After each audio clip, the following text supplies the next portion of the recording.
नाथ, ठीक है, भले ही रूखी सूखी रोटी का भोग लगा देते हैं, सब्जी में नमक ज्यादा कर देते हैं, कभी कभी अपने स्वाद के लिए भोजन बना के आपको पधरा देते हैं, पिज्जा बर्गर का भी भोग लग जाता है ठाकुर जी को। एक बात बताएं, हमारे सेवा प्रणाली में जिस पदार्थ का स्वरूप सुंदर नहीं है उसका भी भोग निषेध है ठाकुर जी को।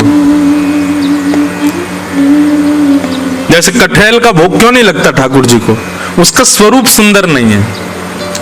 कहीं कहीं मंदिरों में बैगन का भोग नहीं लगता, क्यों? क्योंकि बनने के बाद में भरता जो है वो बड़ा ऐसा गिलगिला सा हो जाता, स्वरूप सुंदर नहीं है। स्वरूप, रूप, आकृति और सुगंधी, ये जिनकी सुंदर ना हो वो ठाकुर जी को भोग में कहीं कहीं निषेध है। कहीं कहीं भोग लगता भी है ठाकुर जी को इन सब भावों का, वस्तुओं का, पर सब जगह अलग अलग भाव है। स्वरूप के अनुसार कई बार भोग ठाकुर जी को नहीं पधराया जाता। कई मंदिरों में टमाटर का भोग भी नहीं लगता, क्यों? टमाटर विदेशी सब्जी है, भारत की सब्जी नहीं है, ऐसा कहते हैं कि विदेशी है। तो कई मंदिरों में ये भाव है जो भारत में ही प्रकट हुए हैं व्यंजन, उन्हीं का ही भोग लगाया जाए, बाहर से आए हुए व्यंजनों का नहीं। और यहाँ तो आदमी महाराज बस पूछो, पास्ता बना देते ठाकुर जी के लिए। अभी हम ऑस्ट्रेलिया में थे तो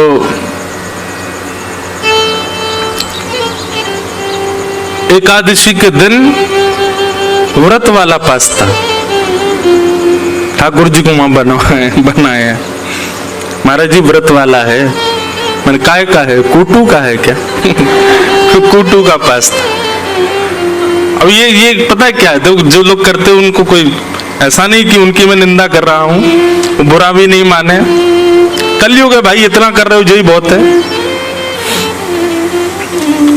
भगवान नहीं करे कभी। आजकल वो भी एक नाम चलता है ना, कबाब, बोलने में ही विचित्र लगता है, उसमें भी वेज जोड़ देते हैं लोग आगे।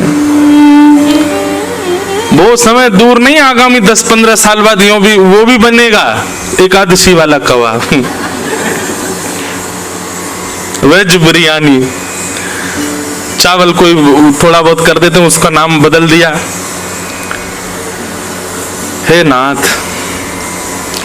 ठाकुर जी कभी कभी सोचते तो होंगे, भाई तू काय को कर रहा है एकादशी? तो जरूरी थोड़ी, ऐसा तो नहीं कि तेरे करने से ही मैं प्रकट होऊंगा। मत करे, इससे बढ़िया तो खा, बढ़िया प्रेम से रोटी खा ले। काय को बना रहा है भाई एकादशी वाला सब सामान? व्यक्ति अपने स्वाद के लिए ठाकुर जी का भोग लगा देता है। कई बार उसको प्रिय लगता है इसलिए ठाकुर जी को भोग लग जाता है। और महाराज हम कहाँ गए, जहां हम बैठे हैं, महादेव की भूमि, इनके नाम पे तो महाराज क्या क्या करते हैं लोग। बुरा नहीं मानिएगा, और मान जाओ तो कोई बात नहीं, पर महादेव के नाम पर जो लोग ये बात कहते हैं, ऐसा ये कुछ भी नशा की वस्तु कर लेते हैं, फिर कहते हैं महादेव का प्रसाद है। ये तो महादेव का प्रसाद तो विष भी है, और ये तो साक्षात नीलकंठ है, वो भी तो प्रसाद है, ले लो उसको भी प्रसाद के रूप में। क्यों हम लोग देवताओं का नाम आश्रय लेकर के और अपने स्वाद के लिए, अपनी इच्छाओं के लिए, अपने व्यसन के लिए हम देवताओं का नाम लेकर के क्रियाओं को कर देते हैं? मैं तो कहता हूं किसी दिन महादेव प्रकट हो गए ना, त्रिशूल से इतना मारेंगे उन लोगों को ढूंढ ढूंढ के जो जो इस प्रकार की क्रिया करते हैं उनके नाम से। ऐसा नहीं करो। मैं देखता हूं इतनी दूर दूर से लोग चल करके आते हैं, कावड़ यात्रा वाले। आजकल जो चल रही है क्या, भोला, मैं बोले एक व्यक्ति दौड़ेगा जल लेकर के, फिर दूसरा उससे लेकर दौड़ेगा आगे। पर ऐसे सब तो बहुत अच्छे, ऐसा नहीं है, पर कई लोग उनमें ऐसा उपद्रव कर देते हैं ठाकुर जी के नाम पर, महादेव के नाम पर, फिर गलत सलत कुछ खाते पीते हैं और दिख जाते हैं, जब बहुत पीड़ा होती है। ऐसा नहीं करो, इससे बढ़िया तो घर बैठे रहो।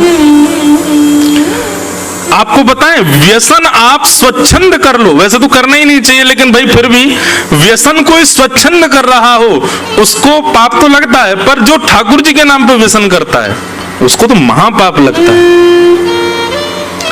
व्यसन करना ही वैसे ही कर लो, इनका नाम आश्रय क्यों ले रहे हो?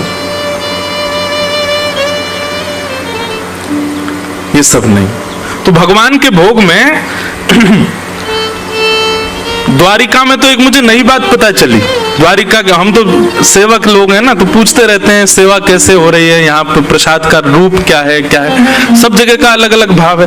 तो द्वारिका में तो ऐसा सुनने में आया, वहां की रसोई में हम मैया से हम पूछ रहे, मैंने मैया ठाकुर जी को भोग में कैसी वस्तु पधराते हैं? उन्होंने इतना सुंदर एक शब्द में उत्तर दिया, बोले जिस व्यंजन को पाने के बाद जब आपको उसकी बब सामे, उसकी डकार आवे, उसमें सुगंधी ना हो, उसमें कोई स्वाद ना हो, ऐसी वस्तु ठाकुर जी को भोग में पधराई जाती है।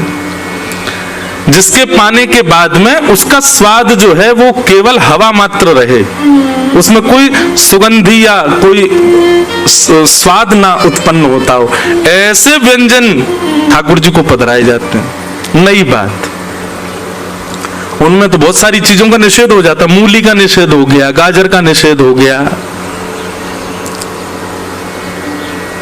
तो बड़ी बड़ी प्रणाली हमारे वैष्णवों ने करी है, उसके अनुसार संप्रदाय अनुसार अपने भावानुसार उनका पालन किया जाता है। कृष्णोपासन लालसा। द्वारिका में नारद आदि संत क्यों विचरण करते हैं? बोले कृष्ण की उपासना की लालसा से। तो हमारे जितने भी अवगुण हैं वो अवगुण ही भक्ति बन जाएंगे यदि उसमें ठाकुर जी का भाव विद्यमान हो जाए। क्रोध है, यदि वो संसार मनाओगे ठाकुर जी से हो जा नाथ,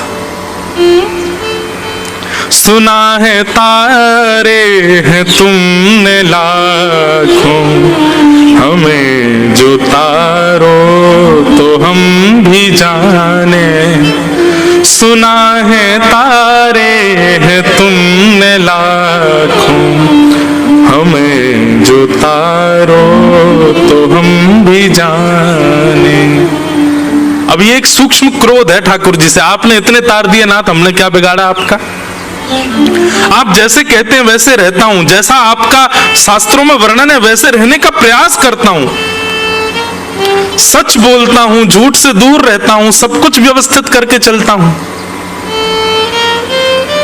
अच्छा बंधु, एक प्रश्न आता है मन में, बहुत ध्यान से सुनना। हमको भी 1 महीना बाद माइक मिला है ना, आज हम 1 महीना बाद, 1 महीना से सबसे ज्यादा याद आई मुझे व्यासपीठ की। इतना स्मरण हो रहा था कब बैठूं कब कुछ सुनाऊं। वहां पे भी सुनाता था, करने तो आराम गया था, 2 दिन में ही आराम हो गया मेरा। तीसरे दिन से लगे अब तो आराम, अब तो नींद ही नहीं आ रही, क्या करें। तो हमने छोटे छोटे मीट एंड ग्रीट रखे। कथा तो अकेले थोड़ी, पूरी टीम यही थी, हम अकेले कैसे कथा करें। तो लोग बागों को बोल देते थे हाँ भाई यहाँ रुके, आ जाओ। इतनी भीड़ आती, उनके बीच में बैठ के थोड़ी बहुत देर सत्संग करते। एक दिन एक बालक ने वहां पर एक प्रश्न किया और उससे इतना सुंदर भाव ठाकुर जी ने प्रेरणा देकर के उत्तर दिलाया। अधिकतर लोगों के मन में यह प्रश्न होता है महाराज जी, व्यसन करने वाले, उल्टे सीधे काम करने वाले लोग कभी कभी ज्यादा सुखी दिखाई देते हैं। भक्ति पथ पर चलने वाले, यम नियम आसन प्रत्याहार ध्यान धारणा समाधि का पालन करने वाले, जप करने वाले, बिना प्याज लहसुन का प्रसाद पाने वाले, रात्रि जल्दी सो जाने वाले, सत्य का आचरण करने वाले लोग कभी कभी दुखी दिखते हैं। भगवत आराधन करने वाले लोगों के जीवन में कभी कभी संकट ज्यादा दिखाई देते हैं, कष्ट ज्यादा दिखाई देते हैं, और व्यसनी पामर जीव कभी कभी बड़े प्रसन्न दिखते हैं। ऐसा क्यों? इसका भगवत कृपा से एक उत्तर मन में आया, बहुत ध्यान से सुनना। सीधी बात है, जिसके घर में रहते हो, जिसके देश में रहते हो, जिसके नगर में रहते हो, यदि उसके बनाए नियमों का पालन नहीं करोगे तो दुखी रहोगे। हम लोग कलयुग में रहते हैं और पालन करते हैं सतयुग का। रहते कहां पर हैं? कलयुग में। और पालन क्या कर रहे हैं? सतयुग का। सुबह जल्दी उठेंगे, बताओ 5 बजे से कथा, आज सॉरी 5:30 बज गए हैं, कल 5 बजे बैठ जाऊंगा मैं, कल आप और जल्दी 4:45 तक आ जाना।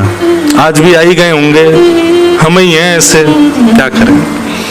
तो आप रहते कलयुग में हो और पालन करते हो सतयुग का, कलयुग को ये बात अच्छी लगेगी?